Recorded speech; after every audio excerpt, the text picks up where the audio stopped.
So we very significant support for the development of the airport in London, and I think that comes not just from the local community but also from the national government, who see the development of London City as important. I think one of the big and exciting things that will happen with the development of the airport is our ability to handle next generation aircraft. So some of you will be aware that there are a number of new aircraft that are currently in development and about to be launched that I think will revolutionise short-haul and regional activity in the space. Primarily we're speaking about aircraft like the Bombardier C series. So the C series has been sold to Swiss and Lufthansa. It's currently in operation.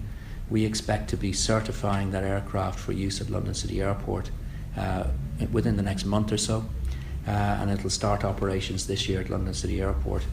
The Irish connection is that the wings of that aircraft are actually designed and built in Belfast, and it's world-leading technology. These wings are coveted by other engine manufacturers. The aircraft is probably the first aircraft built from paper to airframe in 40 years. Most other aircraft that you're looking at today have been adaptations of what's already there. It is a superb aircraft. I mean, as well as being more fuel efficient, which is clearly important for the airlines, something like 25% more fuel efficient. It's cleaner. It's much quieter, and that's very important if you're operating in an urban environment.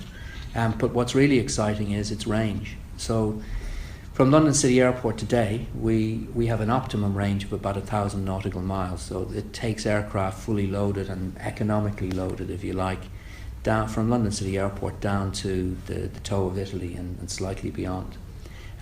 These new aircraft, the Bombardier, will fly 4,500 nautical miles, which means that we now have the opportunity to open up new routes into different areas, including the Middle East, the Gulf, into the Stans, Moscow, down as far as Lagos in Nigeria, and in an all business class configuration directly into Mumbai and Delhi, and then looking to the west to complement what we already do, a twice daily all business class service into New York, flying into Toronto, Boston and Chicago. So this development plan will make the space available to handle those aircraft, because they're larger than the aircraft we currently handle.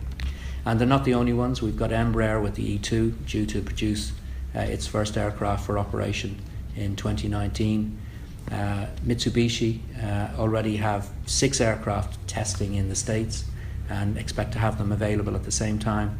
And of course, Cityjet have invested in the Sukhoi Superjet, which is due to start operations at London City Airport at the beginning of 2018. We're not quite sure. We're waiting for confirmation from Sukhoi and Cityjet. I mean, it's really a relationship between the two of those. When they're ready, they'll come back to us, and we'll put them into the certification process at London City Airport. But they're talking about the back end of this year for certification for early next year. So I imagine, given the way the seasons work in the aviation world, it'll be spring next year. The London City New York JFK connection is an incredibly popular route, and we think there are opportunities to build that type of product range, and there's real interest from airlines to build that product range into the east coast of the US. It won't go any further. So, you know, in particular, when we look at Toronto, Boston and Chicago, I think there's more opportunities there, and there may well be more opportunities into the New York region itself. But when you look south, when you look down into West Africa, I think, you know, a lot of people don't realise the size and growth of economies in places like West Africa. Wealth, there's a lot of economic activity in West Africa. Brexit will force the UK to look again at areas that they haven't looked at closely. I think we see opportunities for direct flights into West Africa. A lot of those are currently being serviced through Amsterdam. So we've passengers who are flying into London City, connecting onto Amsterdam and then flying down to West Africa.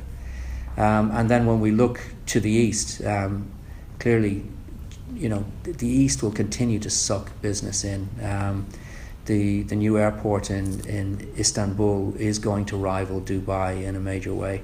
The Turkish government has huge aspirations to grow its share of the market, connecting into Asia and down into Africa, and getting feeder flights in there will be important for them. So I think that will be beneficial for us.